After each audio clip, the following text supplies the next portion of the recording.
you, sir. A very good afternoon, all. Hope you all had a wonderful lunch at your home. Today, we have great privilege to have Dr. Inderjeet Singh, sir, with us. He is a Vice Chairman of Enrollment, Chief Cyber Security Officer, and Head of the Cyber Security Center for Excellence at Bharat Technology. In this role, he is instrumental in building the cybersecurity business unit for the group. He is working on the disruptive technologies in the cybersecurity space for securing IT networks, smart cities, critical information structure.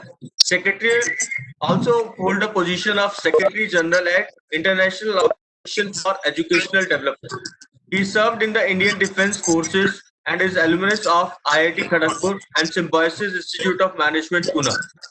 He is an experienced information system professional with experience of more than 28 years across wide spectrum of areas spanning information security, risk management, cyber security, cyber forensics, cyber warfare, cyber terrorism, expertise in SOC and CERT, Internet of Things, including IoT security, blockchain, cybernomics, machine learning, and artificial intelligence.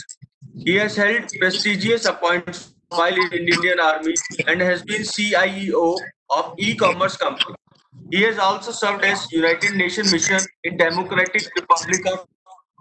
He has been consistently been awarded while in Army and was awarded Magnificent CIO of the Year in 2016 and Award 2019 by International Police Commission in the year 2019 and Innovation Leadership Award 2020 by World Innovation Congress. I heartily welcome you, sir, at Bharati Vidyapeeth Institute of Computer Applications and Management. Today, sir will enlighten us on a very important topic, that is preparation to post-COVID-19 assumption for educational institute. That is a need of an hour, and as a academician, we all have to aware of this. Now, I request sir to take over the session and enlighten us. Sir, please. Thank you, Professor and Dr. Huda. It's really a pleasure. And also the Bharati Vidyapeeth. It's so nice to be again with you. And, it's to have, being part of today's FTP and discussing on a very interesting topic of preparation to post-COVID assumption of Education Institute. And you all know that, while we are all talking of the COVID right now, we are in the middle of the COVID and coronavirus, and practically are not knowing what to do, how to go about it, what's going to be the future, how do we prepare for ourselves, what are the challenges what we are going to be facing, because while we talk of the coronavirus which has hit us, the preparations, the time before we recover and we come back to the normal is really a painstaking time, and it's going to be really number of days, months, and years when we actually come back to the normal. Right, so it's never going to be the same the way we were, and you all are getting affected by it as educationists from other organizations as well. So everybody is affected, and you yourself are feel the pinch of the complete kind of debacle which has happened, the stop button which has got pressed for the humans, and today that's what we'll be trying to analyze as to what are the what are they, what are we ready for it, and I will also give you some thought-provoking questions, because this is the work in progress. This is the assumptions of the education institutes after COVID-19. It's a work in progress. There's no silver bullet which says that yes, I have the solution to assume the working the way it was earlier, right? So I'll be pointing out to some of the thought-provoking issues which are there, which we need to address in the education institutes, in your academia, in your colleges, universities, everywhere, right? So that's where that's we should be going ahead with it. So I will presume, save bandwidth. I'll switch off the camera. Right. Are my slides visible? Yes, sir. Okay. Right. So what has happened? The world is temporarily closed at this moment. We are all in our house. working from there, trying to evolve the things that was earlier, trying to get into some kind of motion where we had come to a complete halt in the month of March. That was towards the end of March, where India was really hit by the coronavirus, and now we are trying to revive that situation, trying to coming to the terms to this particular situation as to how it's going to happen. What are we supposed to do? How do we overcome it? And especially when it comes to academia, you know, there's so much in air as to how the college is going to be opened, how the students are going to come to the colleges, how the hostels are going to operate, right? How are we really going to see the next term which is going to happen? And still, if you look at it, the 10th and 12th examinations, we are struggling with it. What to do? The courts have given the orders. Similarly, the case is with the JEE, how it's going to happen. The new sessions which are going to take place. Children who are going to study in the newer sessions, or they want to get in from the schools to a college. We really don't know. Uh, Students who really want to pursue their higher education in other countries, they don't know. So it's a complete temporary full stop, which I will put it that way. And when it when the coronavirus practically hit us, you know the institute had never tested their business continuity plan, because the business continuity plan is for the industry, but yes, institutes do need to have their business continuity plan, and we never thought of it, because we thought it's a business as usual. We will never have this kind of situation ever. So they never had the business continuity plan, and they never put it across. And that's why, you know, when it came to all the institutes getting on the online education to the students, it was a big challenge as to what we should do, how we should go about it, which platform to choose, how to teach the student, how what media to be used, what are the tools to be used, right? So that would have been a part of the business continuity plan, right? So it was never tested. We never had in place. We never tested it. Okay, and we were not ready for the transition and run education from the home like this.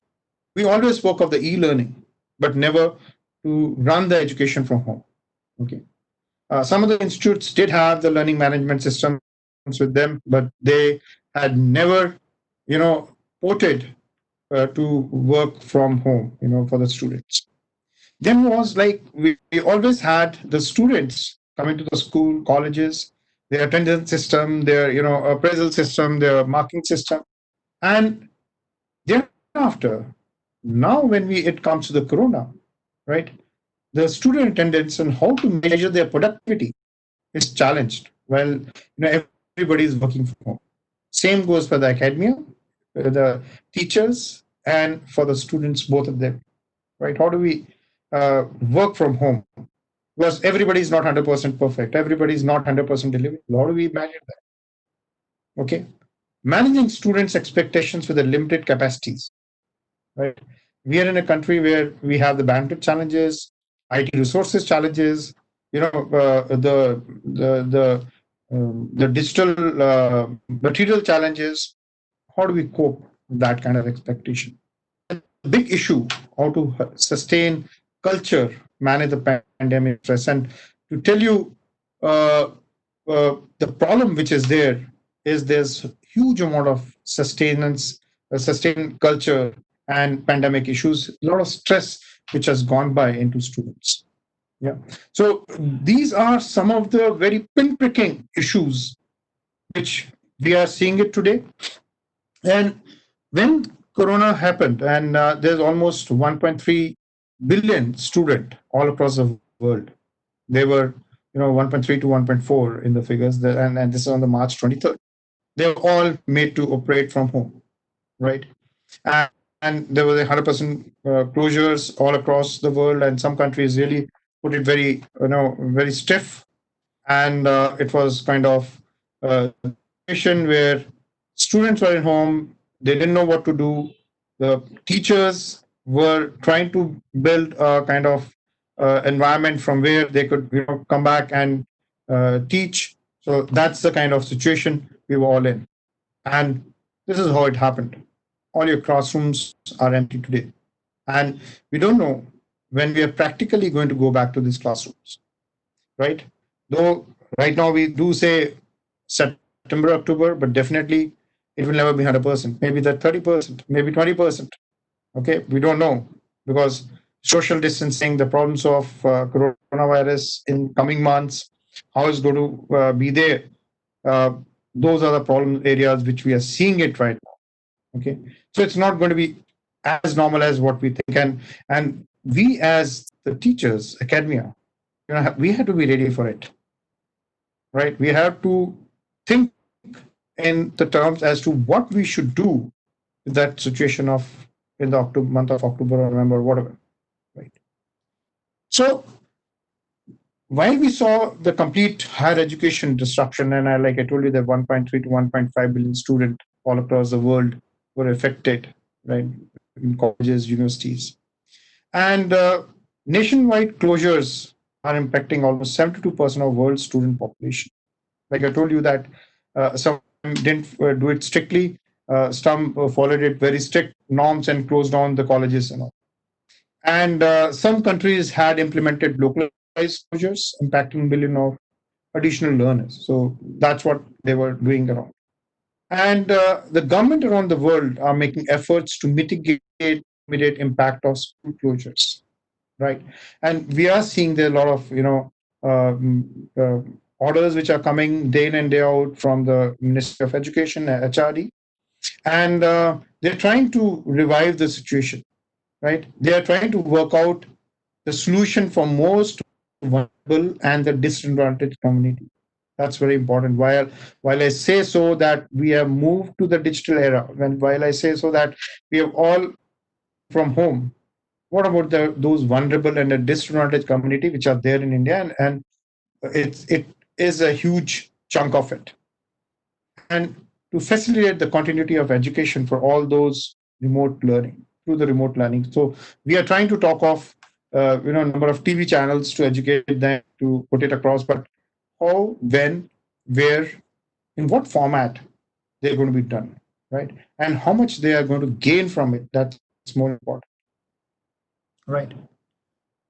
So, in the long run, the internationally and domestically, the complete education has disrupted, and it forecast for a long shadow implication of COVID range from 5 years of disruption. Now we are not just looking at for just 6 months of disruption. Just remember this: there's going to be huge disruption. It's not going to be normal.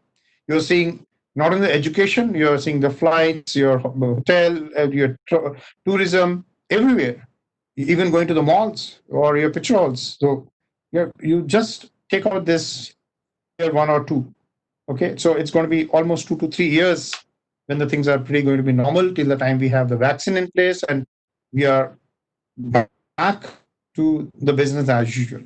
And it forecasts which predicts anywhere from 15 to 25% decline in enrollment, which we are going to see.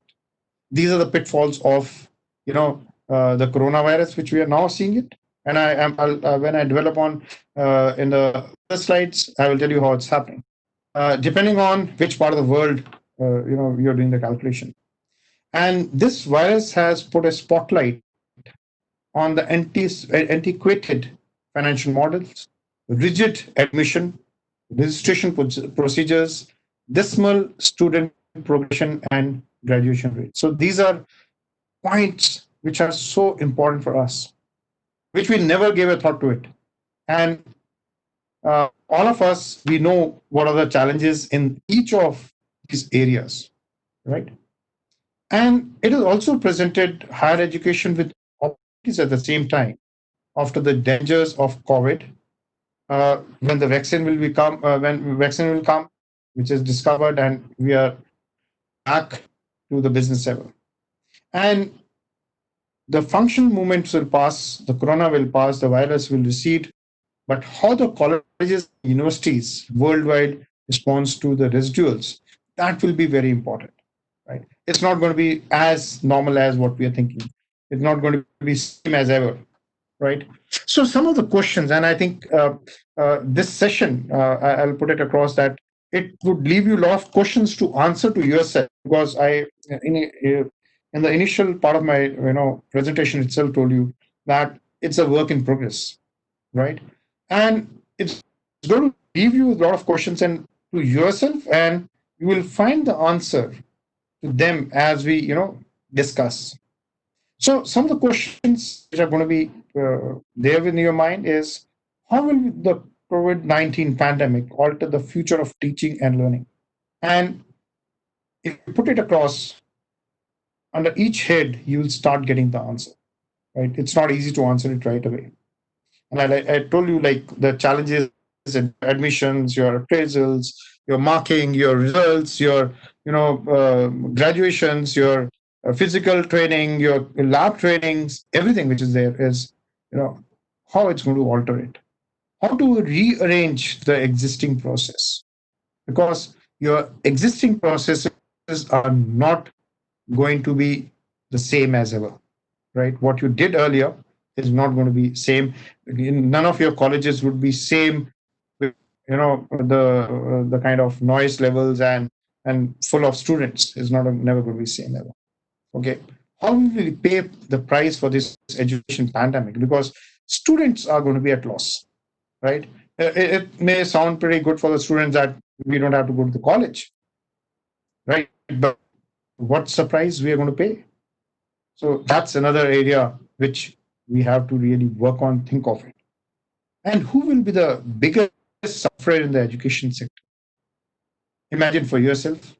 It's teachers, it's the students, your admin staff, your management. Who? It's a real big question in the education sector as to who are the big sufferers, right? Right. So the impact, what we already seen, you have the education disturbance, which we are seeing in day in and day out, so much of stress among students, which we are visualizing. Small kids, they are being put in front of you know the video conferencing, they never thought of it. They have to attend it all alone, getting stressed with the screen time. And like I told you, students are one year away, maybe more, from colleges. What we think that everything will be good in October may not sound so. It may be much more than that. And students seized in the conflict, right? They really don't know what's happening. Even if they are attending the classes, they really don't know what's the future, right? And thereafter, what's going to happen to them? So those are the issues which are the impact of it. And some of the examples which I want to give it to you of the educational disruption, what we see. The specializations are going to become fuzzy. Okay, they're not going to be the same. And you're already seen every college, every institute, every non-registered institutes also education or online classes, right? How do you to keep your proprietary up, right? So knowledge becomes less proprietary right now after this. This is the kind of educational disruption. Teachers themselves become learners. It's a bigger challenge what we are seeing, because uh, we always know that teachers are the gurus who are the masters of the knowledge, but they have become the learners themselves. It's a problem area for us. The other part is no age for the formal education is going to be there anymore, right? Because anybody and everybody would have the similar access to those educations. And you yourself have seen it that there are so many online edureka or Coursera or edtech, so many platforms which have come up in India as well, where they're not looking in for any age for any course or any coaching. You can just register yourself and do that particular course. Degrees are going to become much becoming meaningless this is point which will raise a lot of questions from your side, but definitely it will be a point to ponder. And the boundaries of the higher education institutes are getting punctured, and you yourself are seeing it now. That alma mater of your college, alma mater or your college, is no more that four boundary walls. It's punctured. So the students are outside, the teachers are outside, right? So that's the kind of problems or the disruptions what we are seeing. So it's not just not a new normal, shifting and shifting yourself from your college to, you know, the houses and trying to teach. These are the added problems which are going to be there, and much complex problems to this. Okay. So while we talk of the challenges in creating and maintaining, improving distance learning, we have gone in for distance learning quite a bit. And the demand for the distance learning has been skyrocketing. We are already seeing it now. And it is the way most of the education portals have come up for the remote education. They are doing it. They are trying to give the certifications. Everybody says, I'll give you some kind of certificate which is valid. Okay. So that's what I was trying to say, that the degrees are becoming much, meaningless. And like on a LinkedIn also, I'll just put an example. I saw somebody putting 150 certificates, 150 certificates, which he says that he did it in last 3 months. Okay. So that's the kind of situation we are in. Okay. And moving the learning from the classroom to homes at a scale and in a hurry presents an enormous challenge, both human and technical. So it's not easy while we move. We just moved away because, and if you see my first slide where I told that what was our business continuity plan, which we never thought of. Okay. Had we had all education institutes put in their business continuity plan, moving would have been more easier and smoother, rather than we finding a path each day in and day out to get on to the next level. So calendar assessments, notably the high stake examinations that determine the admission or advancement to new education levels and institutions, are thrown into disarray when colleges close. And we are seeing it for ourselves. The case in point is the NEET and the JEE. We are not able to finish off that examinations. The students are stressed as to when are they going to have the next examinations, when they will get into colleges, which college to happen, whether they have to go to the IIT or whether they have to go to the other college, what's going to happen. So it's becoming a big challenge. Okay. Strategies to postpone, skip, or administer examination at a distance raise serious concerns of their fairness. And that's what is a challenge what we're facing. Even if I give an examination online, how do you really identify whether this is a student, is he or she is used, right? How do you identify that? How do know that the person behind the screen is the one you have enrolled, right? And the disruption to the assessments result in stress for students and their families and trigger disengagement. And that's what we are seeing it day in and day out now. So there's a lot of stress on the student, there's a lot of stress on the families. Everybody's being, stressed by this kind of problem what we're seeing today. So it's a big question. It's a teaching versus learning, and we need to figure it out. And one of the quote of the Oscar Wilde, I just like to quote, is that education is an admirable thing, but it is well to remember from time to time that nothing that is worth learning can be taught. Right? So that's the important thing. And the role of teacher will get redefined after the COVID-19 when we reassume the colleges. Let's be sure on it, it's not going to be easy. And the notion of teacher or educator as a knowledge holder who imparts wisdom to pupils is no longer fit for the future, for the purpose of future. Okay, we're going to be redefining everyone. We're going to be, the roles are going to be different from what we had. Okay, and the point which I'm really going to now bring in is that the students and the teachers, the roles are going to be totally different. How? Because the student will be able to gain access to knowledge and even learn many a technical skill through a few clicks on their phones, tablets, and computers. And we will need to redefine the roles of teacher in the classroom of tomorrow. So it's not easy for all the teachers to handle this kind of situation because they're having the same kind of access which you have, right?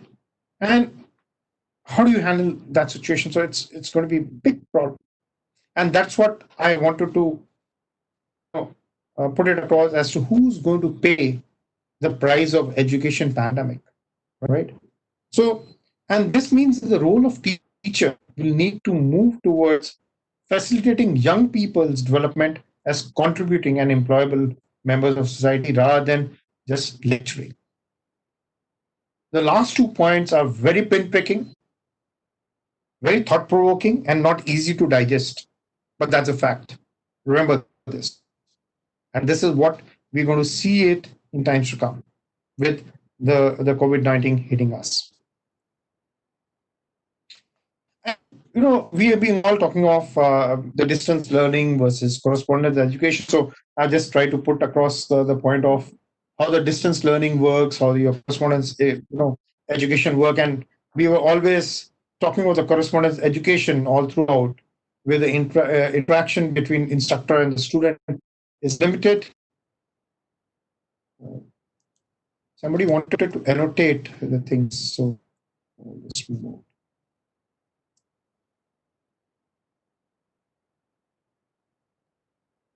Please don't annotate on the slides. I will request that will disturb the momentum of the discussion. So, while we spoke of the correspondence education, we always knew that they're instructor led, and the interaction between the student in the students and the instructor is limited, not regular and substantial. And it is primarily initiated by the student itself, and it's all self-paced when we talk of the correspondence education. Whereas when we talk of the distance learning, which we are talking of right now, it uses the regular and substantive interaction between students and the instructor, and that's what we are doing right now. You're using your audio conferencing, your video conferencing, your internet. These are instructor-led. The independent study will qualify if it uses the technology above, and that is where the distance learning is more prominent now. And what are the components of distance learning? What we are doing, we are emailing students with your examinations, your curriculum, what you need to teach them, your assignments, and through the staff, which happens. You have the learning management system. Most of the colleges do have them in place now. They're trying to do it. If they don't have it, they're working on it. And they have the staff supported audio or video calls.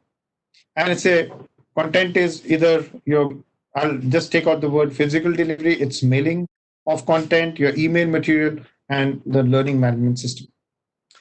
So while we spoke of mock, I was just seeing that you had a talk mock other day. So while we speak of the mock, and while we talk of the online education or the distance education, uh, these are the model which we need to follow, summer. And while we talk of the assumptions post-COVID, we have to have the redefinition so that the technologies allow for the creation of new tasks previously inconceivable, modification with the technologies allow for significant task redesign, augmentation, which acts as a direct substitute with functional improvement, and the substitution, which acts as a direct substitute and non-functional change. So these are the two parts of transformation and enhancement, and this is the model you can follow it when you're redefining the education through this distance learning, right? And to tell you, while we talk of the post-COVID assumption of Education Institute, the AI and the cloud computing will enable mock. And I think I will skip this slides because I think you had a very elaborative class on mock. So only to put across the point is that AI and ML will be used to outline a student's qualities and shortcomings. Okay, individual learning rates and records will be contemplated and computed. You can really see which student requires more effort, which who doesn't require, right? And based on their output, you can then modulate the teaching altogether. So it will give you a methodologies and enable students to stay encouraged and motivated. So AI and ML will definitely play a major role when we are talking of situation post COVID, and also the chatbots, right? So this is the technology which will be used in answering a lot of queries about the students education part of it, or their questions which are there, and it will also benefit the students, by keeping them updated by anything which is happening in the college. So, and the data can be analyzed to help universities to create innovative new services for the students.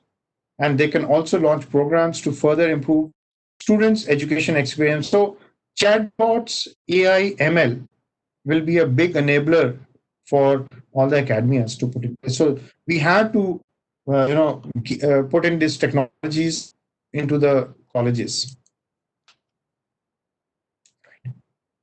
So, the point which would like to bring so is technology in education is not alone the enabler, and to tell you in place because I touched upon the point of the vulnerable and the disadvantaged society of our country, right?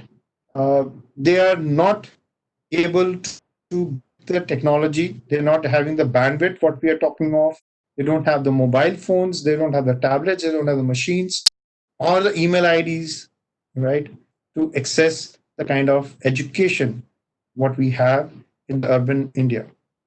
The rural part of India, we are still struggling with that, and it's a real crisis situation for that part of the society.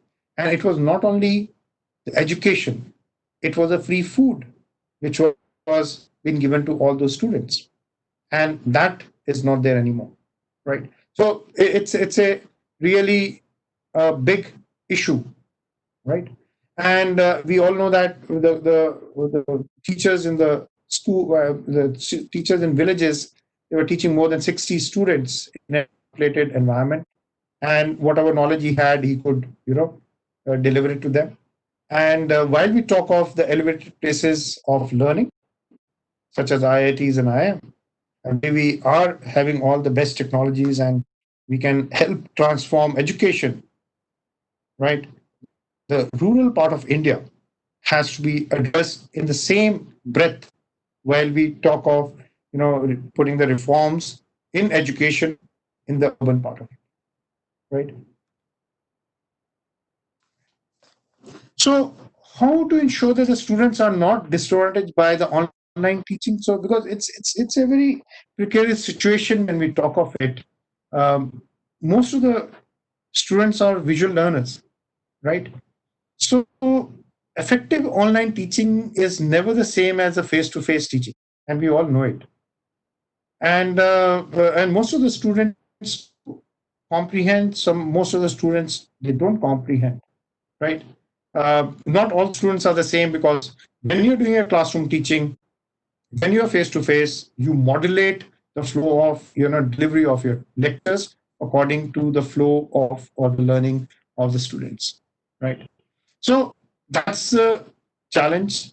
So learner becomes disadvantaged if they are not provided with certain resources for learning independently on online, right? So it's going to be a very tough situation for the students to learn, because all students will not be able to pick up the pace which the teachers are going to be teaching online, right? So uh, having the collaborative activities for them, some kind of tools which you have to use it as a teacher for the students, right? Those kind of things are going to be a major issue, right? And other major issue is that not everybody is rich to buy the laptops, to buy mobiles, the high-end mobiles, to access the your content or the lecture. Also, the bandwidth. Presently, we know that in India, we are only 500 million people, who have the internet access and the bandwidth access, which is better. The remaining part of the population is still struggling to get the high-end bandwidths to themselves. So it's going to be a issue in an area where the poor bandwidth, and students are not able to log in. They're not able to communicate to the teachers. So that's a problem which is going to be there in the online teaching what we are doing now.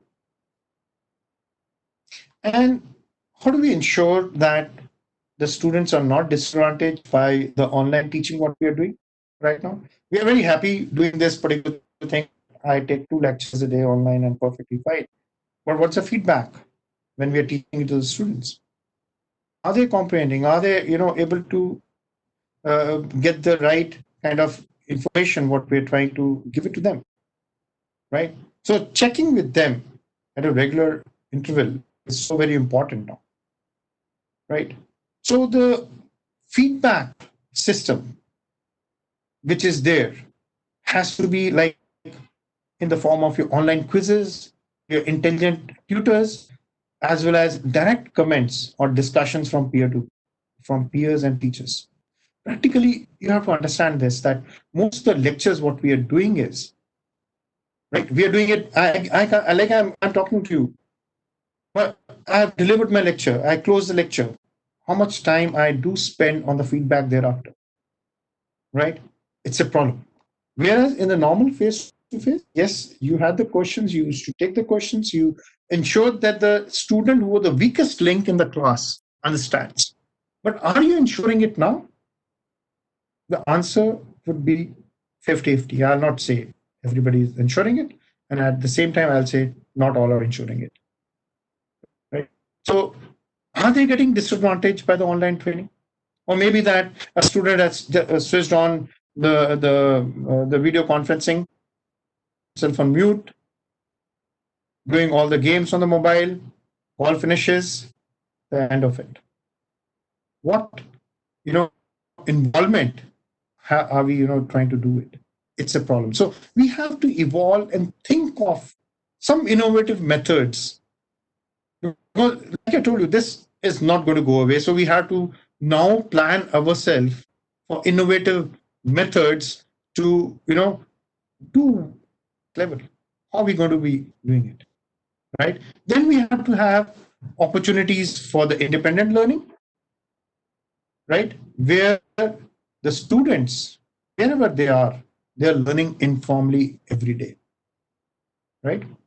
And designing the learning activities and discussions that capture students' experience while they are away keeps them engaged and gives teachers valuable feedback on how the students are feeling. That's what I was trying to bring out the point, that the feedback is so important for all the academia, for us right now. Without feedback, a mono lecture is really going to be a problem, right? And while I come to the next slides, where I'm practically going to be talking of how the challenges are going to be much more complex for us right now. And it also provides opportunities for multiple perspectives in learning that might not happen if students were physically together, right? So this is a challenge. This is a big challenge for us today, and we have to address this as academia, as institutes, as teachers, as trainers. We have to do this. And something which is more troublesome is that how do the teachers authenticate work that has been completed remotely? And that's what I was telling, that how do you know a student has worked on his own, right? If you're giving him some kind of homework, is he doing it with his own knowledge, or is he really working on, you know, the kind of new knowledge acquisition on his own? So what is happening is we giving kind of a tutorials to student with some kind of MCQs and see his work, but it's very easy to authenticate student work online than most people think, right? But it's a problem. We just say it's authenticated. I just see I got a MCQ results. It's so easy, but is he doing it himself? What is his knowledge quotient? What is his, uptake on that particular subject? Is he going to perform in the similar manner to the MCQs when I give it face to face? That is a point of concern.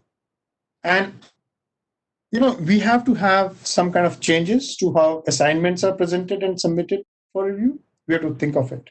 It is not that very simple as we think a Google Doc with some MCQ, some questions, and we are getting it.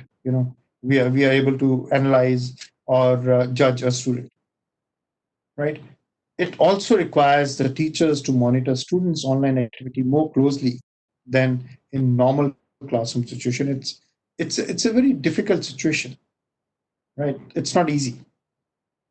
So there are some basic guidelines for designing and evaluating online work for authenticity, which you can always follow it. They're quite in plenty, so there's no set kind of series of the points. I've listed it down. If required, you can always put it up and down as per the requirement. So use more formative assessments that are designed to get students to work together, and use online resources, right? Have a very clear policy on how to submit or work online. So presently we just have a time bound manner, and we try to take it, but we should have a policy. We don't have a policy on that. Students who are given a precise procedure are less likely to make mistaken submissions, which account for many online learning integrity violations. We have to analyze that. Create more assignments that are collaborative. Okay, if the teacher is working directly with group of students on their work, it is easier for the teacher to monitor what the students are doing and to check their understanding. So try to have a collaborative assignment assessment model rather than giving them individual projects or the assignments. Here the students will be able to learn much more and much faster. Create questions and inquiries that require learners to embed their personal experience and context into any assessed content, right? And many online students will be in a different location. So remember this, because most of the students have gone home. Not everybody is there in your city. So it will be easier for the teacher to see when a student is using their surrounding to compose their work. So please ensure this particular part of it. So the timing of the lectures have to be very important right now, because how the situations are, somebody have gone in the villages, some in the remote areas, where they don't have electricity, or where they don't have the kind of the networks which are there. So we have to really understand that aspect as well. Something which is very important, which of all of us are doing it right now also, use plagiarism checker whenever students have to submit their individual work, and assign drafts of parts of the work prior to a final submission. So don't ask for the final submission in one go. Take it in parts, check on a plagiarism check. So you'll be able to know that how the student is progressing, right? And most of the plagiarism softwares which are there, they do accept drafts of assignment to check against the final submission. So once you have it, so it's really very difficult to ask the student as to what he has done. But then if you're doing it in parts, So you can easily check what the student has done so far. Create more multimedia assignments that require students to really mix pictures, videos, text into their own creation. So it has to be much more innovative while we're teaching, and the assignments as well. Right? Create libraries and Pathfinder for students to use as part of the assignment. So just giving an assignment per se doesn't really solve the purpose. Now we have to think differently, create libraries of that, have Pathfinders for the student, and then ask students to quote from them as part of their work. Okay, so you're basically guiding them rightly as to what you want. Okay, otherwise they have the internet. They have the complete internet is to them. So it will be very difficult for you as well as to what they are producing as their results, as assignment results.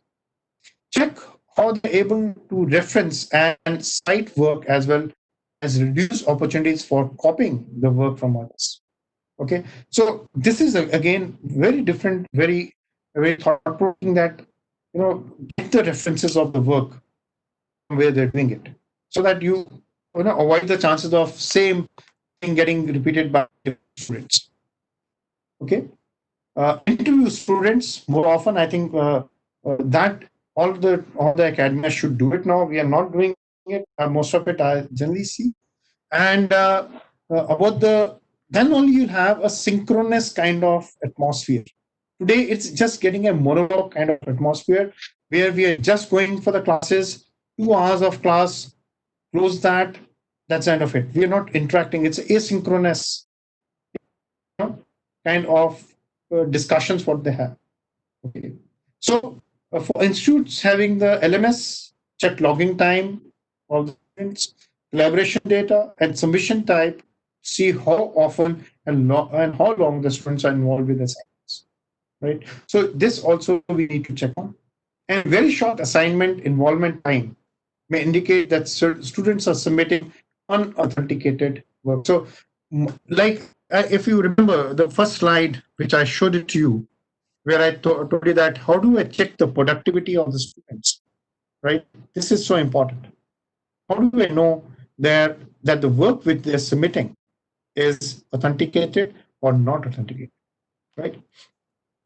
So those are the kind of everything is linked to one another, right? And what we need to do is when we are transitioning from online back to face learning, it's not going to be normal again. But what we need to do, what we need to think is that the continuity of the learning plan is advice to transitional learners and teachers back to colleges. So don't start something fresh. So your process of teaching, your process of the methodology of teaching, it should not be something, almost something different when you're going to the college. Okay. So you have those continuity plans. So the business continuity plan, when I say a business continuity plan, is that we can easily term as education continuity plan. Okay.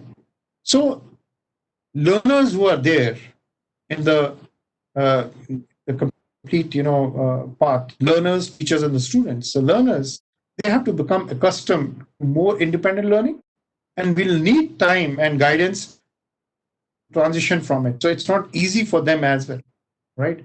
You just can't say that the colleges are starting from 1st of July and let's be back. We're going to be same. No, right? The learners have become accustomed to short activities, asynchronous assignments, more freedom in their work, and less face-to-face collaboration. So that all they need to do. Okay.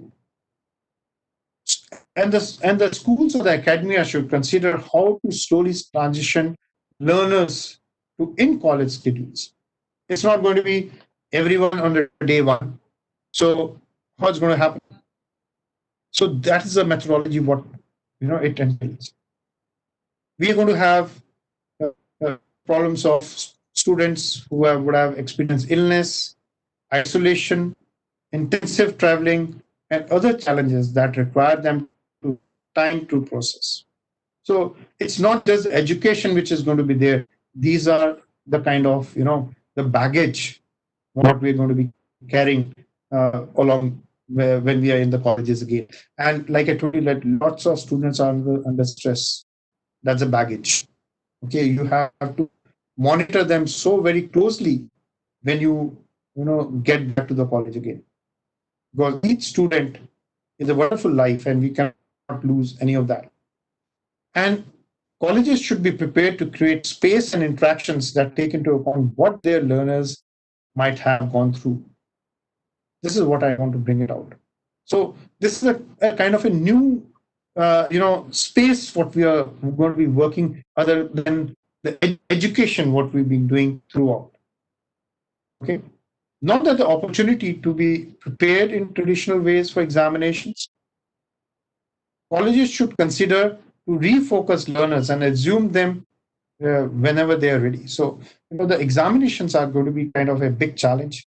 We have to be prepared for it, but and how we're going to be prepared for it, we have to think of the same thing. And what the teachers are going to go through now, you know, it's not easy game for teachers as well. All the teachers have experienced fatigue, stress, you know, due to rapid professional development they experienced when facilitating online learning, creative scheduling, and exposure to a wide variety of apps, solutions, and technical challenges. And believe you me, I appreciate all of us and you who have gone through this kind of torrid time, right? And still we are facing that kind of fatigue. It's not easing out because we have to think something innovative every day. And like I told you, it has to be all collaborative. It's presently most of the time we do independent, but if it's a collaborative effort, it's going to be really more fruitful than being independent. Reduced schedules and less administrative activities might help teachers transition more easily, right? We have to be more focused on the kind of the education part of it. Pending assignment and activities online that need to be completed before fully transitioning to face teaching has to be done. Like I told you earlier also, it cannot be that the continuity is broken. We have to have that continuity. So all the assignments which are there when we are transitioning from the online to face, we have to complete it so that there's no breakage in the continuity what we're talking. We should have the continuity of learning plan, your teaching plan, and it should include clear dates on when you're going to have the online assignments, when it should be completed, and then give teachers the latitude to use blended learning techniques to move online learning back to the classroom. So just see, this is so important for you all as to the transition between the online and face to face and back to online, right? So this is where we have to really think of. It's not like I told you, there's no silver bullet solution for it, but yes, we have to have a collaborative mindset, a thought process which has to work, right? And this is the problem when you're been in quarantine and have been separated from the students for extended period of time. So you really have to get connected to the students back while you're working, in an online environment. Then giving teachers opportunities to collaborate and discuss student progress will be essential. So this is again the point which I'm telling is collaborative environment is the next thought process which you should have.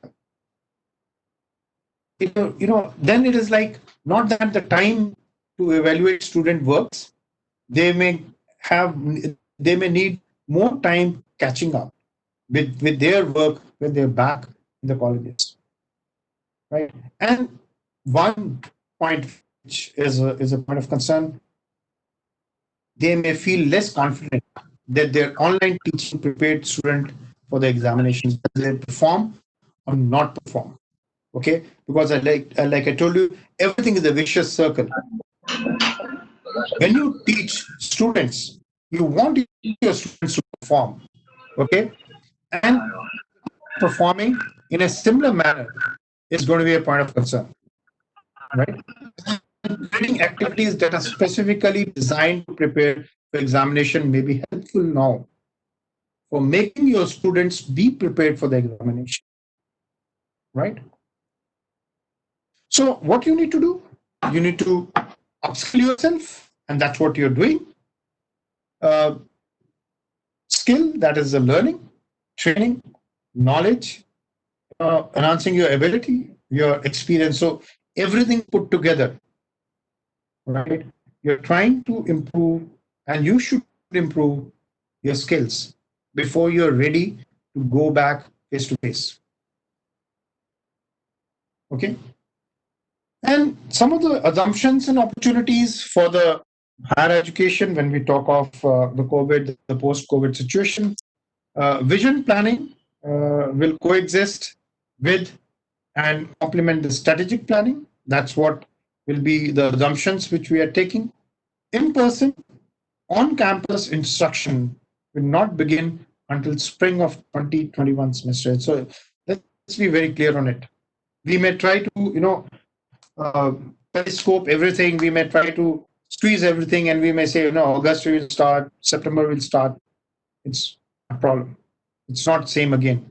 Let's be very holistic. There's a problem. There's a challenge. Out of date business models which are there in the education institutes will be retired. We'll have to do away with it. We have to think out of the box as to how the new education systems have to evolve. Several colleges and universities worldwide will be forced to close, and that's what we are seeing now. Okay, so don't be pressurized by these lines, but yes, that's a fact. That's what we're going to see it. Like most of the businesses which are closing for various reasons, maybe because of the capital or the running finances and other things. Same thing which we are going to see for colleges and universities as well. Private, small, and poorly endowed colleges and universities will merge with other institutions, right? So this is kind of new uh, area which we are trying to focus. That's what it's going to be there, right? And some of the opportunities, because if there are assumptions, there are opportunities. So your vision planning, what I told you in the last slide, I told vision planning will coexist with and complement your strategic planning. And what I'm telling you, the opportunity is vision planning will supplement your strategic planning. So you have to have your strategic planning at the highest level as to how you're going to work. Okay. Your academic year will be 12-month long and combine the best of in-person and online learning and will contribute to improve progression and graduation rate. So it's going to be a totally a different education culture, what we're going to see the academic years, right? What we're going to see is different something. Year-round recruitment activities will allow applicants greater flexibility in college and university selection and enrollment. It's not just going to be July or June when we have the enrollment activities. It can happen anytime, right? Because having the curriculum, which is online, offline, so it's a mix. So this is a kind of change which we're anticipating world over.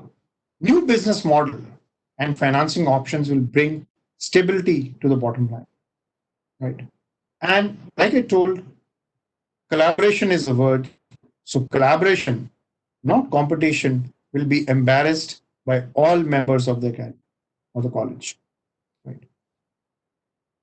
So some of the financial challenges which we are going to be facing, because we have been talking of the academics and academia without the finances, it will be very difficult to sustain, right? And how are we going to be, kind of overcoming that kind of financial challenges? And what are the financial challenges which are being faced by colleges and universities? Is that most immediate challenges for the institution is to evolve and cash flow, which we are seeing it because the cash flows are decreasing, and we're finding that lots of parents, lots of sectors of the society, segments of society, they say that we don't want to pay the fees. for the students. So how do you sustain yourself? How do the education institutes sustain? Right. Another thing, there's going to be loss of the hostel fees, your dining outlet sales, which are going to be there. It's no more going to be there now. And the students are from home. Your auxiliary revenues are going to be shorter. They also face unexpected expenses, which are going to be there, including partial refund of fees. Now, that's what is a challenge. Your room rents, what has been taken from the students, because they would say that my child vacated in the month of March, but I have paid it till May. How do you do that, right? And the need to scale virtual engagement modality at the same time, what you're facing is that you are going online trying to give them education. The cost of that platforms.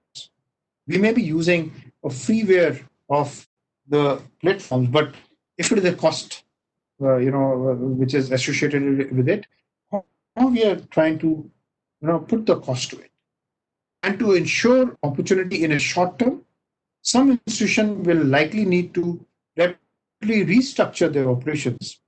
The ancillary staff which is there, you know, how are you going to manage them? How are you going to pay them? It's a problem. And further compounding the cash flow challenges, the uncertainty surrounding the falling of enrollment, and that's what you're kindly going to see now right away. The enrollments are going to fall. If your enrollments are going to fall, how's your financial cash flow going to happen? How are you going to sustain these kind of labs, these kind of infrastructure, these kind of hostels, this kind of libraries, your top of the line academia, your professors? That's the kind of problem which is there. And when we are confronting these kind of challenges, if students are unable to return to the campus this fall, the universities and the colleges could face unanticipated and historic attrition from students who are either unsatisfied with their distance learning experience, or whose ability to afford tuition in the current economic conditions has gone. Right? It's not going to be the same again. A lot of parents have lost their job. Are they going to put their students back in the colleges? Is a point of concern. It's not the same as we think. And that's a bitter fact, what we are seeing all across. The others may simply decide to stay closer to their home in uncertain times, and they don't want to move out.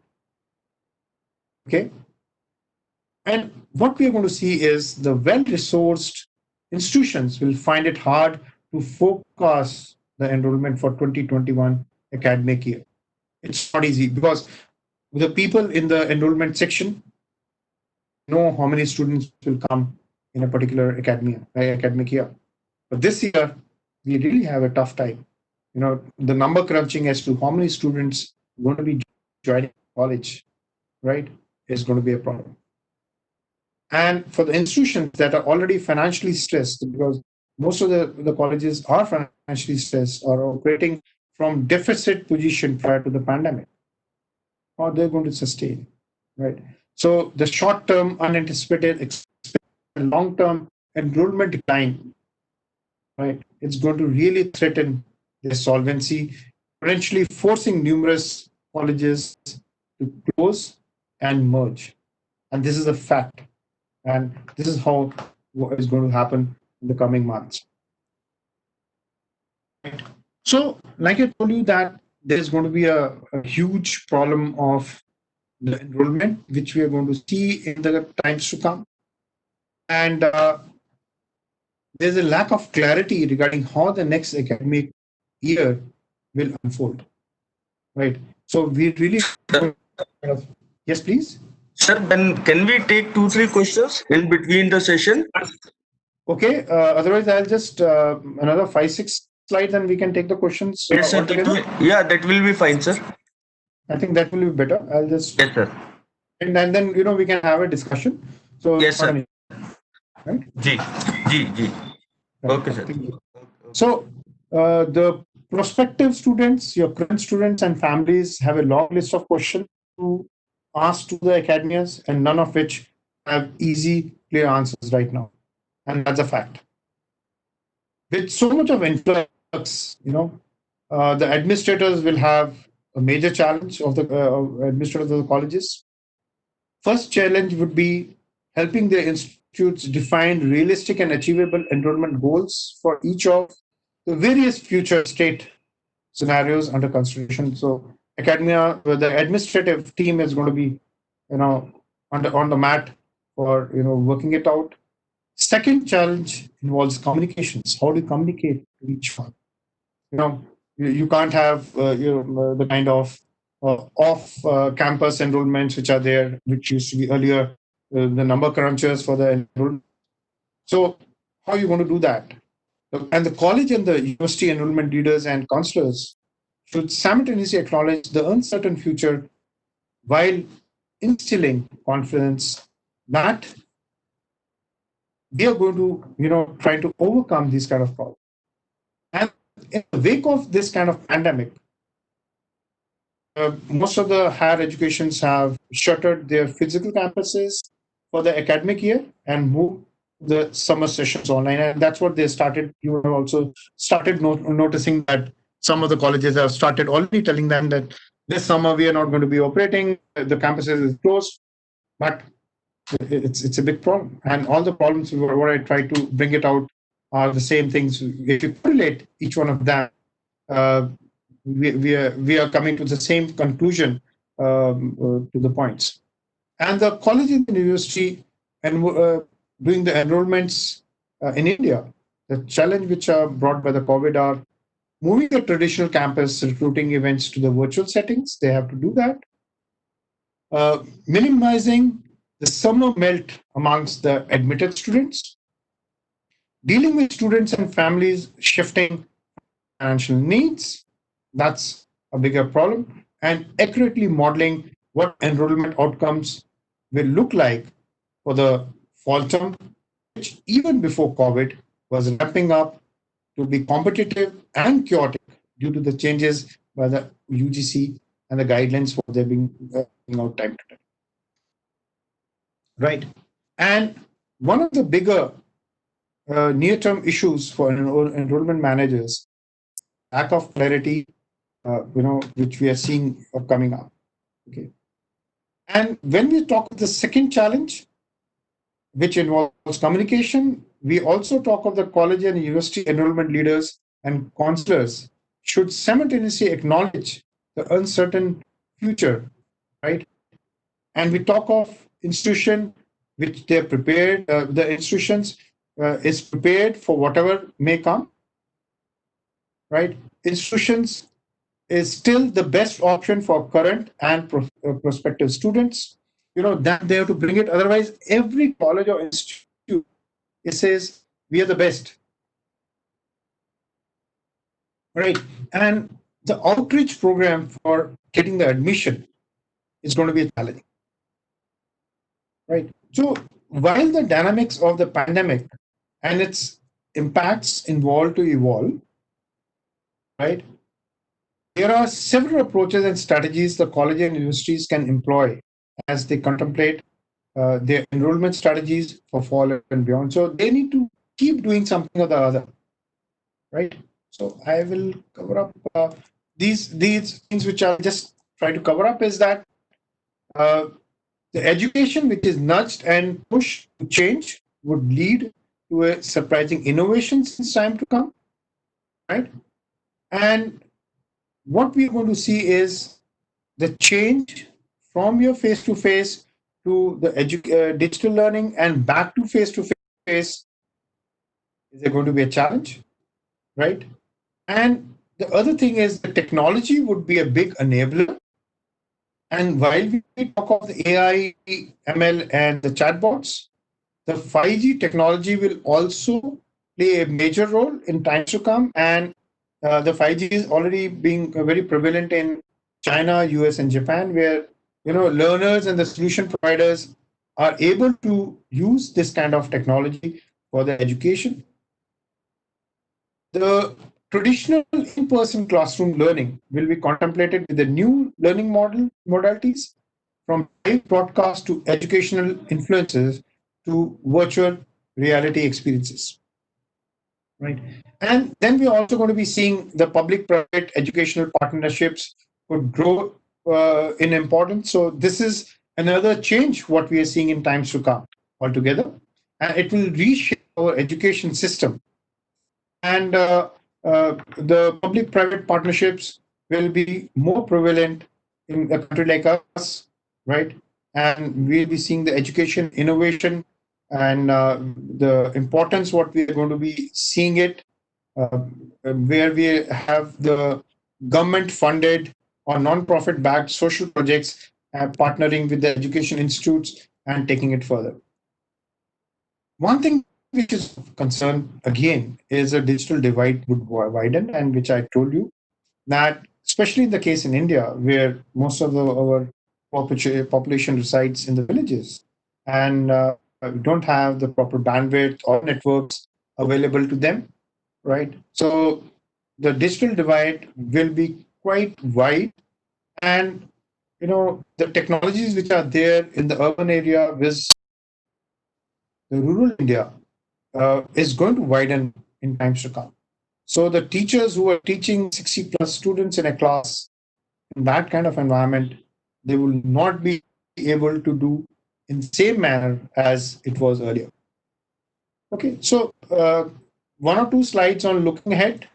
Uh, what we are preparing, it's basically a three model is prepare, cope with it, and recover. So it's a cyclic approach to the education in emergencies, which is being used.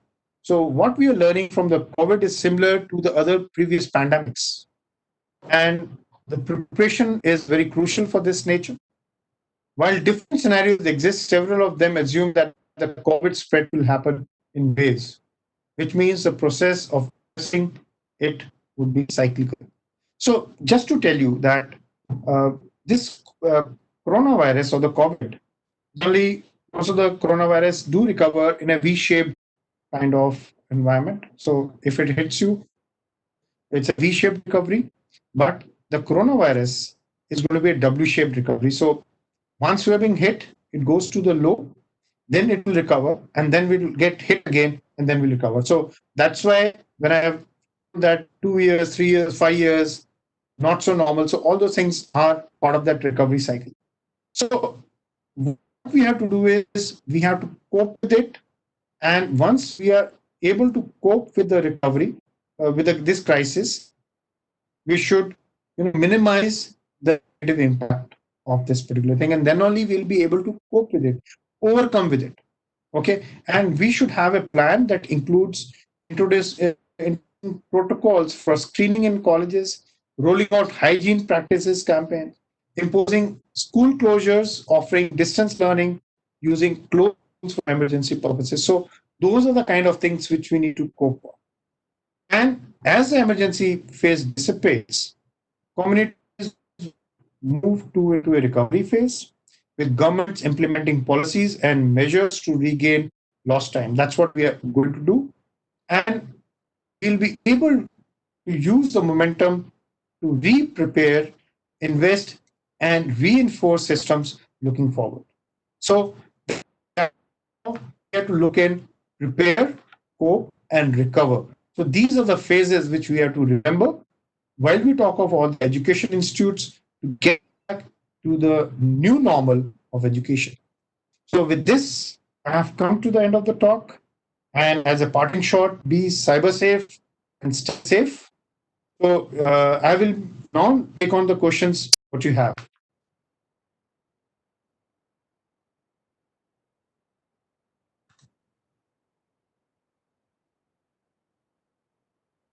Ajay sir, can you please open your mic and ask the question from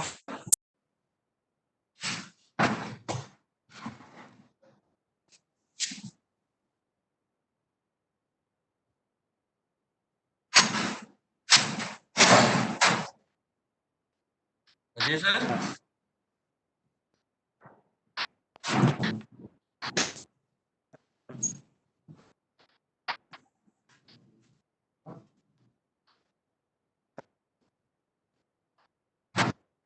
There is another question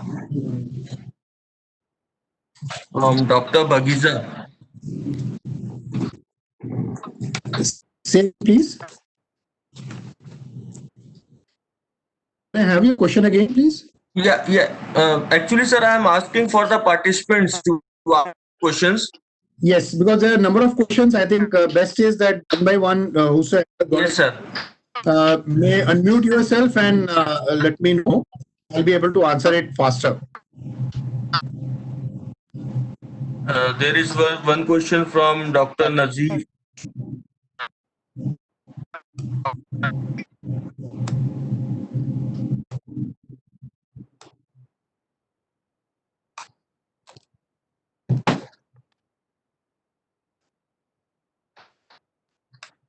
If you have any questions, please. There is one question, sir. Uh, Business continuity plan never takes seriously by the Indian clients. That's From right. Dr. Meenakshi. Yeah, Dr. Meenakshi, that's a real point of concern, and I told that we never make a continuity plan, and once we're being hit by this kind of pandemic, we never thought that we will require to move all education institutes have an education continuity plan or not. Is the right time to evolve one and have those continuity plans in place so that whenever there's a transition, it doesn't take much time to go from the offline online to offline mode or any other pandemic situation per se. Dr. Sukhwinder, sir, are you online? You have posted a one question. Yes, sir. Yes, sir. Hello. Yes, sir. Yes. Am I audible, sir? Yes. So my question is that presently the government of India also and the government of Haryana also does not recognize the distance learning degrees in proper manner. They are not even treated equivalent to the regular courses. So how you perceive that the policy modification will be done after the COVID-19 period, that equivalency and other restrictions maybe or the policy change will be there or not? How do you perceive this?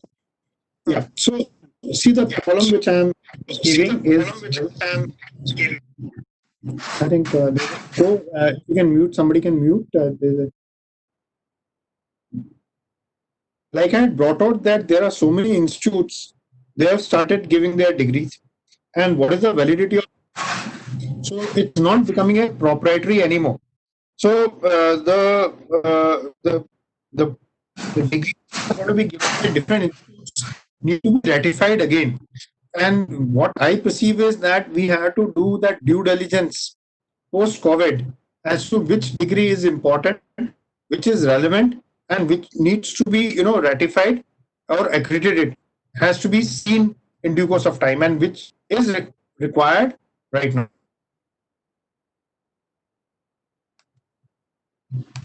Basically, sir, this is the question because nowadays all our friends as well as us, we are doing courses on machine learning, data sciences, and other things, Yeah, that's latest what technologies online. that is yeah, this is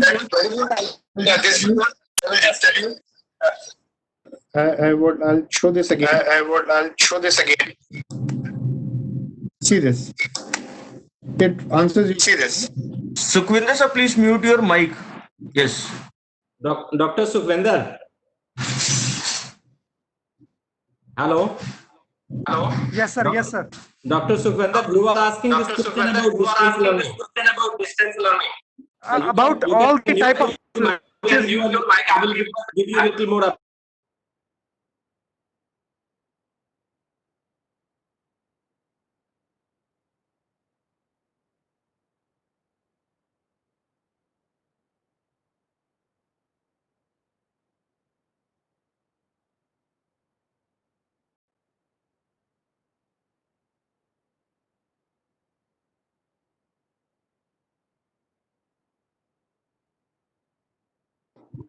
I'll not name the colleges or something, but that's the kind of thing what everybody is trying to talk.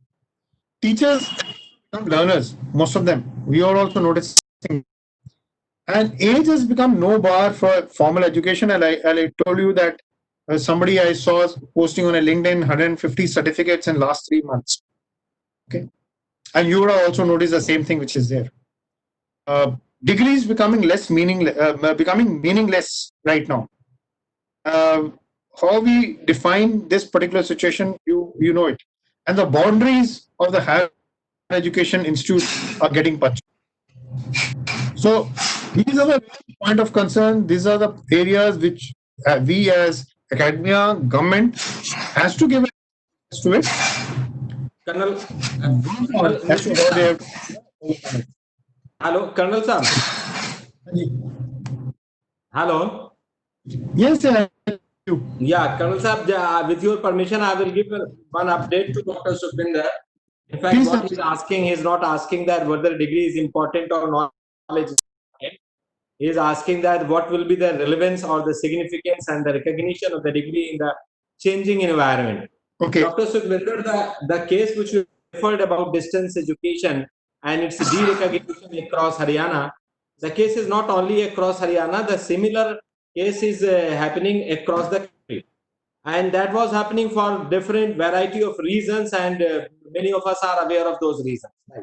But now, in last almost from 15th of March onwards, the kind of the ecosystem which has changed, that ecosystem is defining a new normal. And under new normal, we are not talking of a distance education, particularly the mode in which we are conducting this FDP also, probably in the same way, many of the educational institutions, universities will have to shift their teaching learning process and distance education. Distance education was defined differently, and in fact, for the collapse of the entire distance education system in the country, we all teachers are responsible. We didn't pay attention. We thought that this distance education is for everyone. Distance education is not for everyone, and particularly not for fresh students. But all fresh students have started taking admission in distance education. And multiple other reasons. Instead of an education, it became a kind of mechanism to award degrees in a legitimate way after taking little fees. So that's how all authorities were concerned, and they are still concerned. But what at this moment Colonel Inderjeet is trying to push forward, and what exactly the new ecosystem which is coming up, that can you afford to invite a student, all 60 students in one classroom and ask them to study? That possibility is not at least possible for next 1 year till a proper vaccine comes and it is ensured that once you have taken vaccination, now nothing is going to happen. So UGC has constituted a committee around 2 weeks ago, which is expected to submit report by 15th of July. That is going to decide that Right. in which way blended learning will go ahead. When I'm talking of a blended learning, I'm talking of a situation in which maybe, I think Professor Guruvar's lecture has already been here on Bloom taxonomy. So you might be aware that there are 6 levels of Bloom taxonomy. As a teacher, what happened that we all teachers keep on taking lectures and teaching them level 1, level 2, level 3. While as we are not paying attention that in a life of a student, when he wanted to perform something, for him, the upper 2 levels are very important. So we keep on deliberating, discussing everything into the classroom in a face-to-face model, only with respect to remembering things, understanding things, applying things, analyzing things, words to words. Maximum where we reach to a situation of analyzing things. We didn't discuss, we didn't create an environment in the class, we didn't create that system in the class where evaluation and creation of a solution can also be discussed.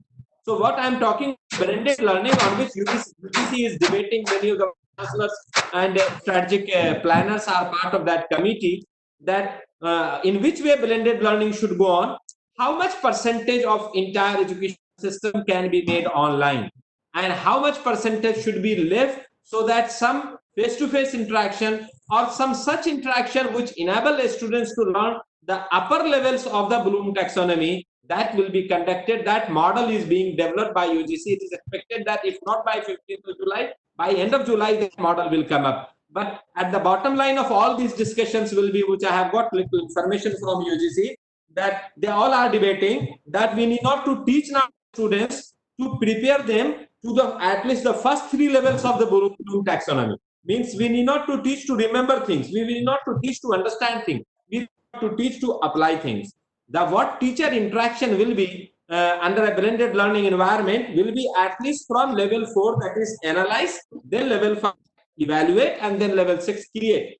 And for this environment, this online kind of education, this portal, a complete learning portal where you can upload your content. Many students will go through the content, will learn many things, will remember many things, will understand many things, will shift entirely from without teacher facilitated to a kind of LMS or a kind of learning portal facilitated learning. And teacher facilitated learning will be focused only on maximum the upper three levels of the Bloom taxonomy. That what a new model is coming up. And that possibly after that recommendation, the UGC is also going to recommend that these kind of FDPs, refresher programs, other kind of lectures which the way we are conducting, how much component should be involved and how many hours per day and what should be the modalities so that finally the program become recognized. So possibly that recommendation is yet to come, that we have to wait for that recommendation. And again, the focus in that recommendation will be what Colonel Inderjeet was talking, that we are behind degree, we are behind recognition. The focus, of course, Indian academic system will still be behind degrees, will still be behind recognition, but UGC will formalize it. That process is on, and that process will be basically how to ensure students can develop that upper 2 or 3 levels of the Bloom taxonomy under the blended environment. What is blended? You ask students to study something at least for the lower levels, and you ask teachers to talk or interact with the students for the problems, for the cases, for the projects, not for the issue that you are showing slides and asking them to read the slides or you are reading the slides. That's the kind of new ecosystem which is coming up. Wait for a month time at least. It will come up soon. Thank you so much. Okay. Yeah, please, Colonel Inderjeet, please continue. There's one question, by I think Dr. Jyoti. She says, due to online teaching and learning, our overall development has been stopped. So, question mark. What do you say? So, I am not told that your overall learning or teaching stops. You have to work much more than what you are learning now. So, that is the main idea which I am being tried to bring about. Not that you have to stop, learning yourself. So, if you don't learn in this pandemic much more than what you've been knowing it, that's the students know equally to you because they have the same access to internet what you're accessing, same books and same PDFs what you have. So you have to go a step further to equip yourself with the knowledge in view of teaching the students, to be much more knowledgeable. I think Dr. Jyoti, this is the reply to your question. I think if you have a query on this, you can unmute yourself and ask. Dr. Jyoti, please confirm. You can confirm in the chat window or you can unmute your mic.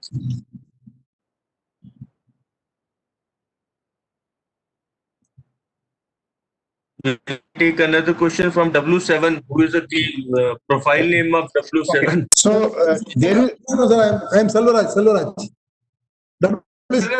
Yeah, please ask the question, sir. Please. Yes, sir. That is there is a great divide, digital divide, sir, between the villages and the urban area and rural area. What I feel, around some 5-6 villages, they are not having connectivity.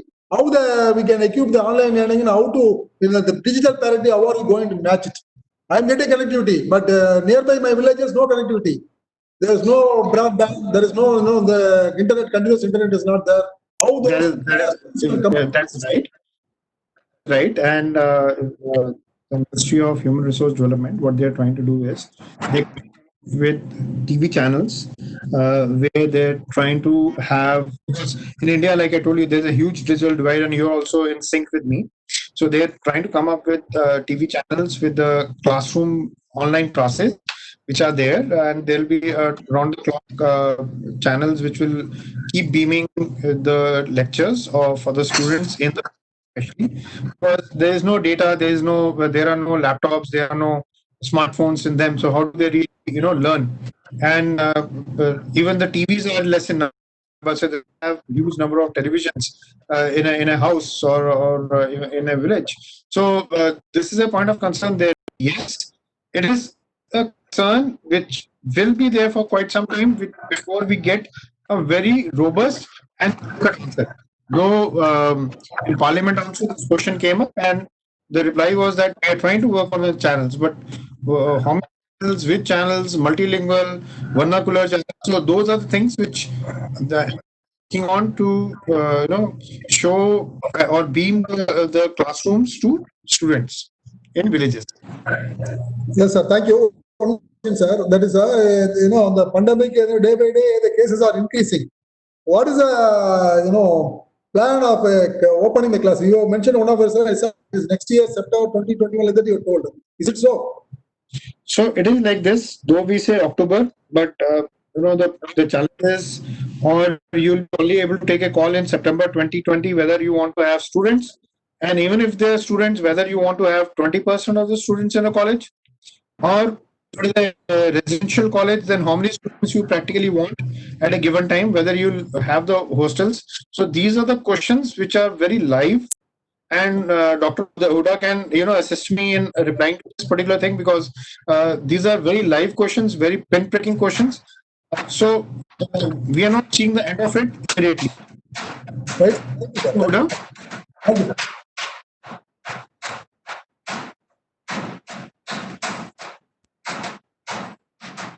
There is another question from Dr. Valar. Right. Are you online?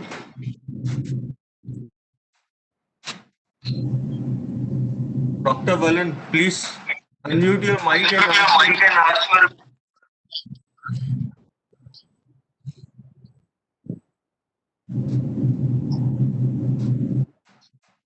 We are in the suggestion. I think some mic is on. Dr. Rajesh, sir, can you please unmute your mic? Or if you would like to ask the question, you can post. I think there is some problem in the system. Hello, Yes, ma'am. sir. Myself, Jyoti, sir. That sir spoke about. Hello. Yes, ma'am. You are audible. Hi, sir. Regarding that online teaching and learning, I was asking the question. Sir told me the answer, but I'm having a few queries about this. Yeah, please. Yeah, sir. Whenever we are talking about online learning and the teaching, when we will be teaching to the students, students will be responding as a machine. Like whichever question we are asking, they will be answering. Whichever assignment we are giving, they will be replying. But we won't be knowing the full development of students. Yeah, So this yes, was my. okay, so that's what one place I tried to show you, that the Yeah, sir. feedback system Yes. is so important for us now to know what is the comprehension by the students according to us, and whether you have to put more stress on a particular topic, or whether you have to will all depend on the feedback what you're getting from the student. So rather, when we are doing online education, we are going in asynchronous mode, like we are only giving the lecture, whereas if we are getting into a synchronous mode of the communication, we will be able to understand our students better, because even in normal class, when you see, you try to teach the class with the weakest link in the mind, the weakest student in the mind, right? You need Correct. to the most intelligent student of the class.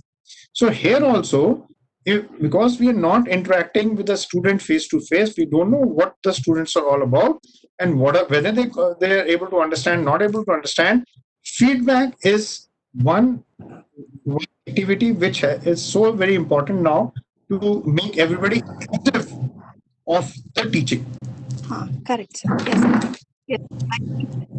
Yeah, ma'am.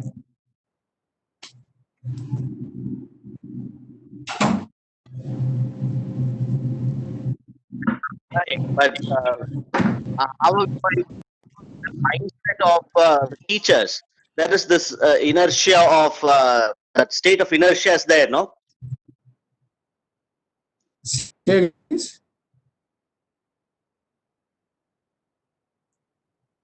Francis sir, your mic is mute. Am I audible, sir? No, Yes, sir. Sir, what are the plans to bring in that mindset teachers? That is the biggest challenge road ahead. right. Agreed. Because we have to change the mindset of teachers as well. So it's not only the students but the teacher also. We have to gear up ourselves as to how we are going to be teaching post COVID. It is not just that online lecture delivery what we are doing right now, but we have to how do we interact, how do we analyze, how do we analyze the student, how do we mark the student, how do we assess the student. So those things in an online mode is again a challenge which is there and which we have to really work on in a. And one thing which again I told, working independently may not be the best solution, neither for students, neither for the teachers. It has to be a lot more collaborative method which we'll have to apply.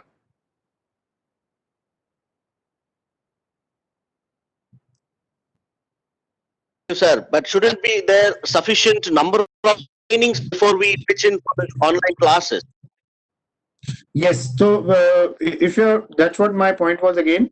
Had we got the business continuity plan or the education continuity plan in place for each college, we would have been ready for this kind of situation. Since most of the colleges don't have their education continuity plan in place for pandemic, we landed up with a problem where overnight all the teachers are being told to teach online. Well, because everybody will not be geared up to take these kind of lectures, because blackboard teaching and slide teaching are two different aspects.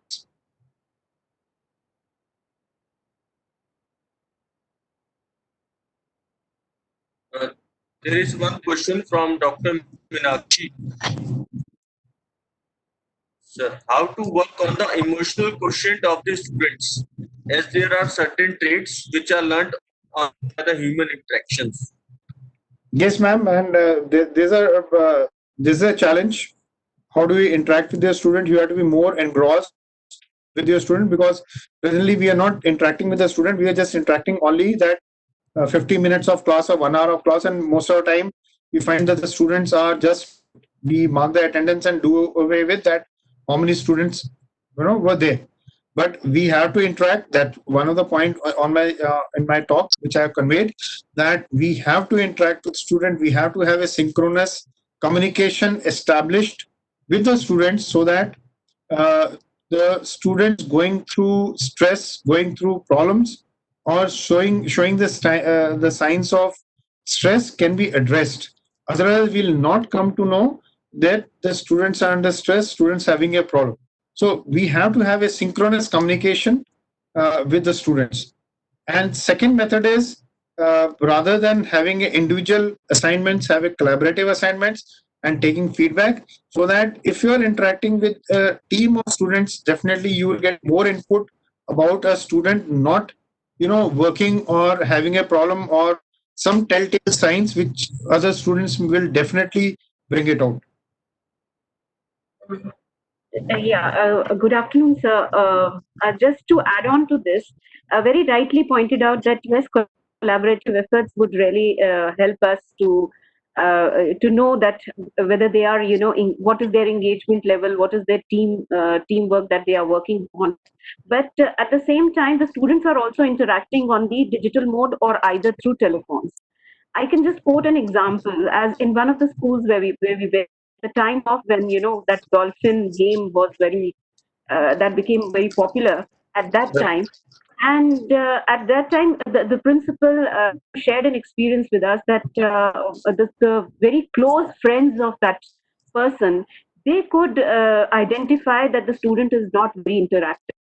So it is only because of those students which were in close knit network with that student could identify. And then of course a series of actions were taken where the student was really given some sort of help, and then they could curb that unfatal incident.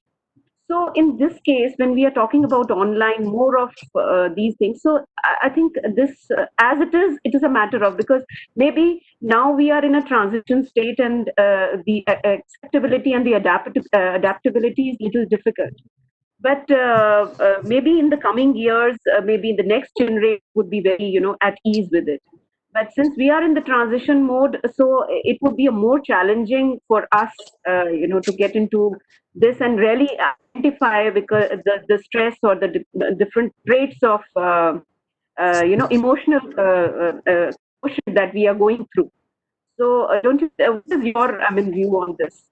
Uh, I agree with your point, and see, that's why how do you identify students going through that phase is they can talk to their peers, and information coming to a teacher.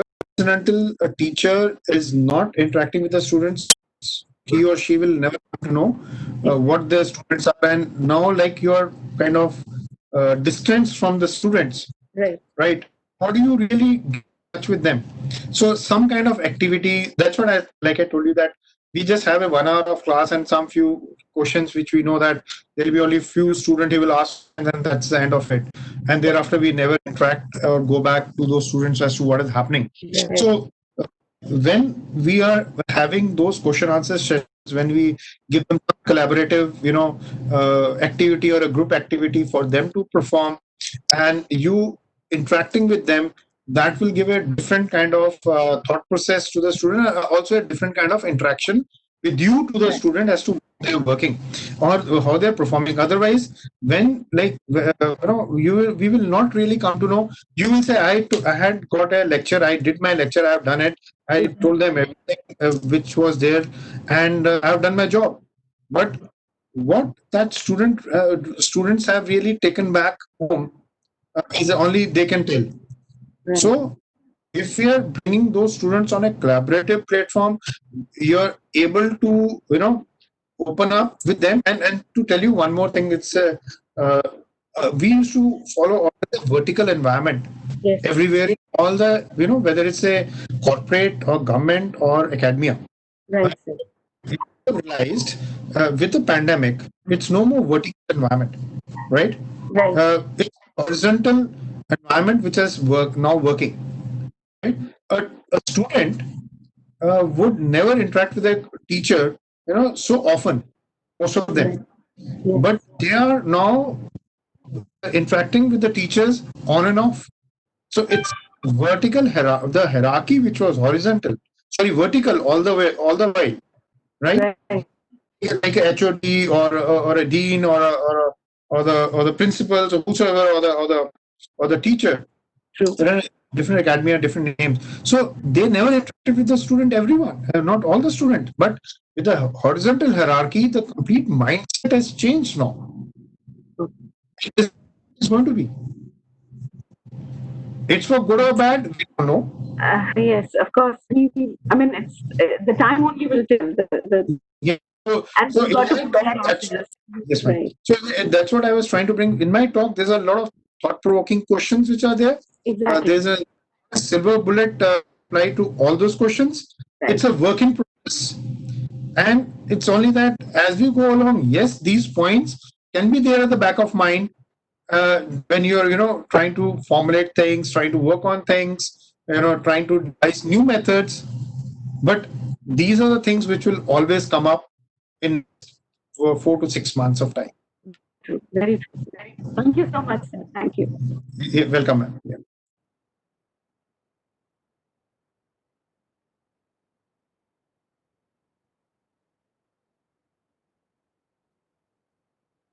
Yes, please.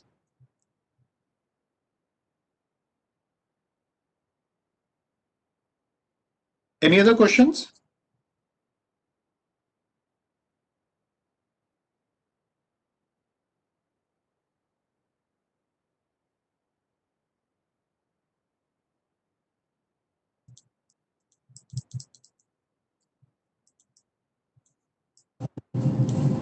Any other question from anyone?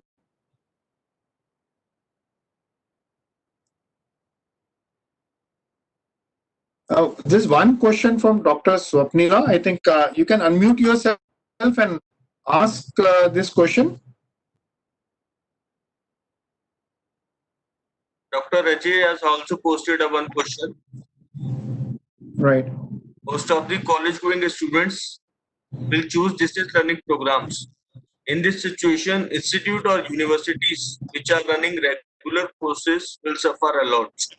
How they That's will what my survive point and was. how? Yes. That's what my point was, that enrollments are going to happen around the year now. Yes, sir. It's not just month of June, July where we see enrollments. There'll be enrollment which will happen for different courses around the area. It's a point of concern also. It's a point of thought also as to how we are going to tackle this kind of situation.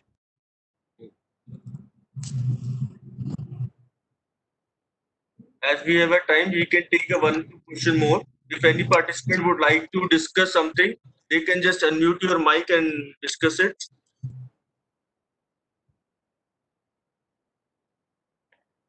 No. If there are no, yes. Yes, thank you so much, Dr. Vishal, for giving me this opportunity. I just wanted to share with you that in quality management system, we have a clause which talks about the change management. Right. First of all, of course, it talks about the sustainability, which is already, of course, taken care of. And we have another clause which talks about the change management. So whenever there is a change, like you have changed the mode of learning, teaching and learning, so we have to identify the risks that are associated with that change. So generally what is taken by the organization is the documentation change, but it talks more about what are the different aspects of that change, the practical aspects of change, and of course all the risks associated, as discussed of course in this the entire slide. So we can think of that how these risks are identified Yes, in a practical form. I agree with you. When I was trying to speak on the point of business continuity, Yes, sir. actually the point of change management and the risk management come in the same breath.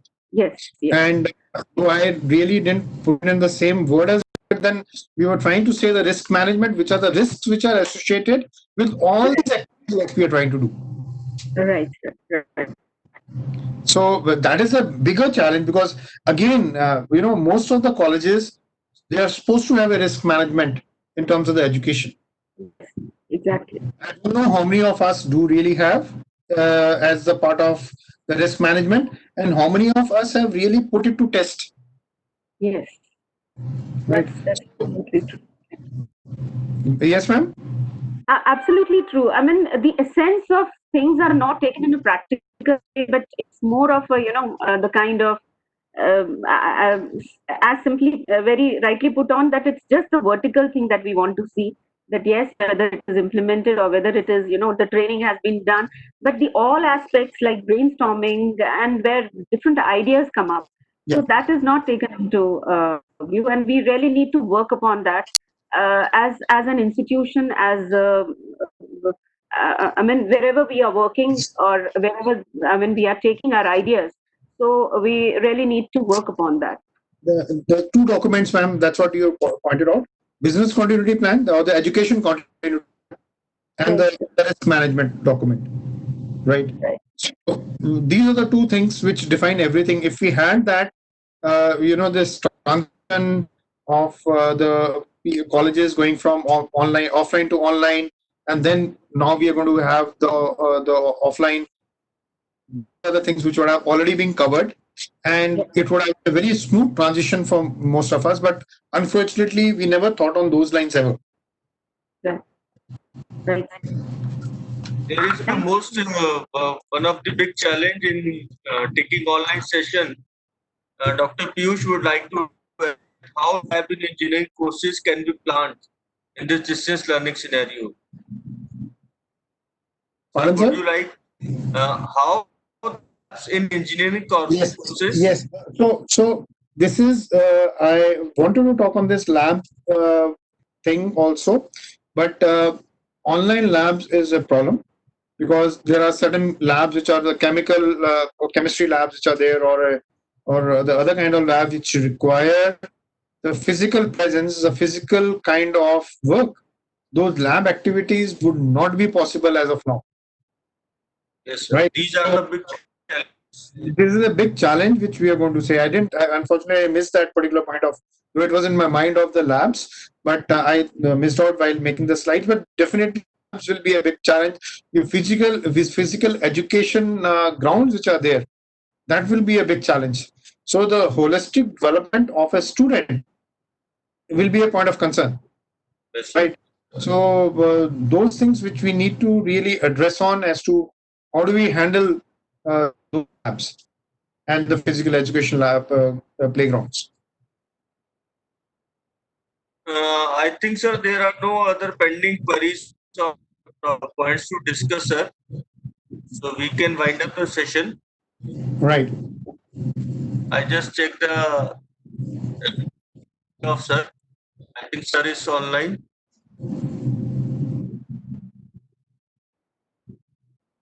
Inderjeet, Yes. you have delivered a good lecture covering all possible dimensions. Sir.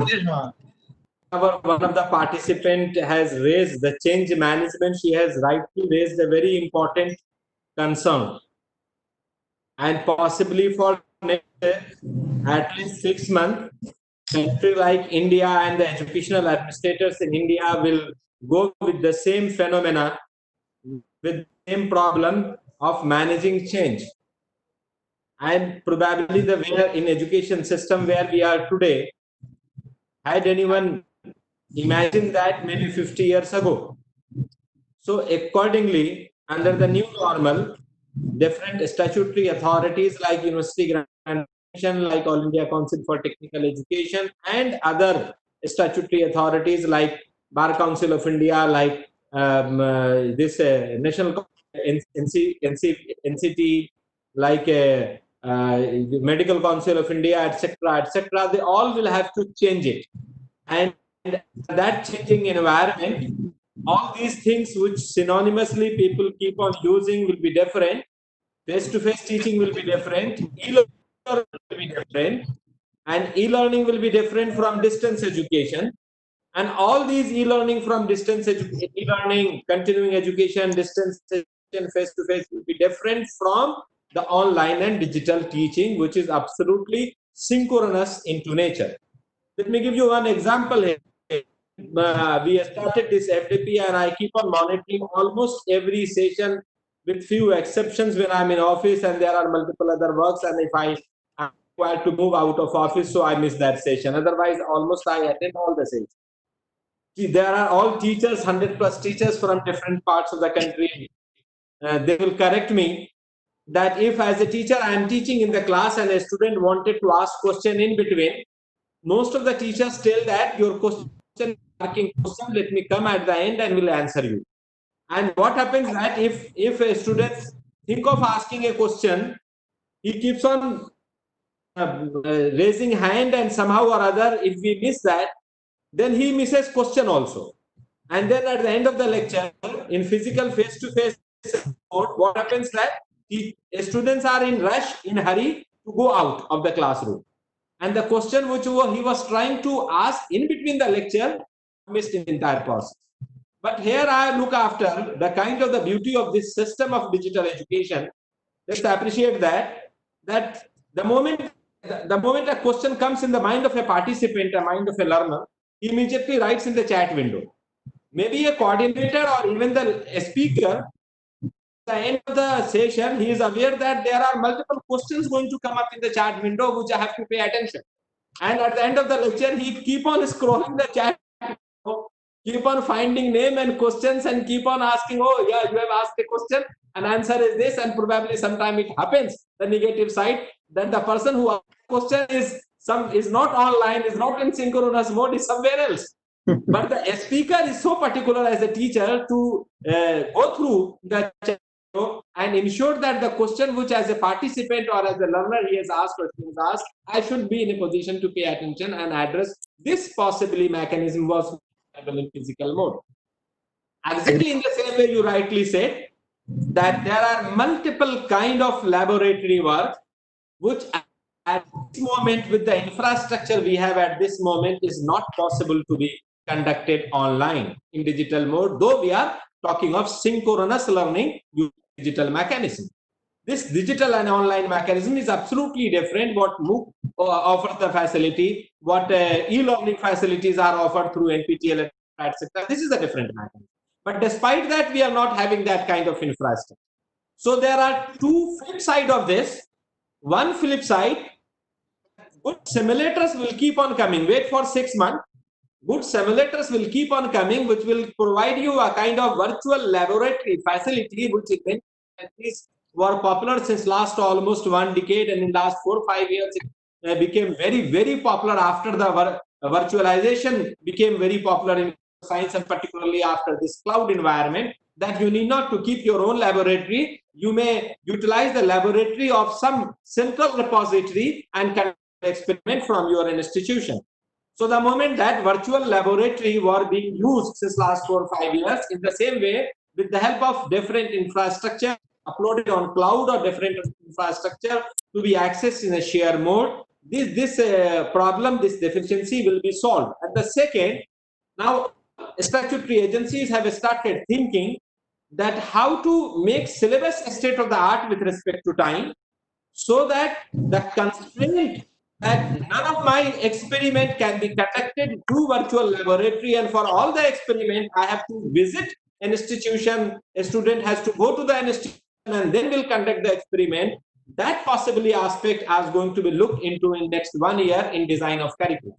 And having said that, what we expecting and in which way we expect, we are expecting, I have sensitized participants during my opening address that gone are those days that a student will be with one institution or one college for entire 4 years or entire 3 years of a degree or a postgraduate degree program. Gone are those. You believe me or not, wait 5 more years, it will be absolutely like mobile number portability. Now you have started writing to all registrars since last 1 year that universities, as a university, you have no option but to allow credit transfer, and it happen. IITs have got few reservations, IIMs have got few reservations, but it might happen that a student who took admission in first semester at my institution, in second semester he will take my mark sheet and will go to the IIT Delhi, and will, the system which will be developed under the changing ecosystem, the IIT Delhi will have no option but to admit him and allow him the teaching learning there. And in third semester he may move to any other institution outside the country, and might be sixth semester he may be thinking that I will be now trying job in India, maybe in Noida, and now maybe closer to my home. So after moving to 3-4 universities, sixth semester he may come back to my institution and say, sir, आपको पता है मैं आपके पास था first semester में, मैं वापस six semester आपके यहाँ कंटिन्यू करना चाहता हूँ. Absolute ability of a student will need to be allowed in coming days. When UGC started writing to different registrars that you have to allow this portability of students and credit transfer last 1 year, many of the academic council started deliberating that this implies that a so-called good university, maybe JNU claims or many central university claims we are the best universities, and they tell so-called ranking is also there, that a university in a town is not so good university. So they started deliberating in their academic council that a student, a boy who is admitted in university of a small town, who was not eligible at the time of admission in my university, is now going to take admission in third semester in my university, and I have option but to allow credit transfer of that university to my university. And that is a kind of deliberation, that is a kind of constraints being deliberated at this moment. But the coming environment will eliminate all these constraints, and the institutions will have no option but to allow this portability. If IITs at this moment have got huge constraints, we will not allow any student to migrate from any non-IIT institutions, not even from NIT to IITs under credit transfer. If that is going to happen, then gone are not those days are not very far away when IIT Delhi will lose the students, and the same students will be migrating from second semester to the second one. So this implies that all levels there are check and balances need to be created. So that kind of ecosystem we are talking. So there are huge changes coming up that one of the participants, I could not remember the name of that participant, maybe she has rightly pointed out the concern of this time, that management. How are we going to address change management? And change management is not the controlling change of documents. It's a controlling change of the teaching, learning, controlling change of the mindset of so-called educational administrator having rigid structure. And now it is 4 o'clock, so we'll not talk more. I can keep on talking till evening on this subject. This is so dear. I have started reading what different universities in the world are doing. So thank you so much, Colonel Inderjeet. My team has a prepared certificate. Your certificate is here, and a big round of applause to Colonel Inderjeet for having delivered a wonderful lecture. What we are doing, we are trying to sensitize people that what's happening across the world, and for which kind of ecosystem we teachers, we institutions have to be ready. May not be 6 months down the line, but maybe 2 years down the line, the same is going to happen. Thank you so much. Thank you, sir. Thank you very much. Thank you so much, sir, for giving your valuable time. It was my pleasure. It is always good here, and thank you everyone for listening. And have a great. Yeah, we have one more session in the next week, in the coming week. Right. We will meet again, sir. Definitely, we will. Thank you very much. Sir. Thank you, sir. Thank you so much. Dr. Huda, thank you very much for hosting. Thank you so much, sir. Thank you. Bye-bye. Thank you. Thank you very much to all participants. Now we will meet on tomorrow at 10:45. And we'll start the session at 11 o'clock.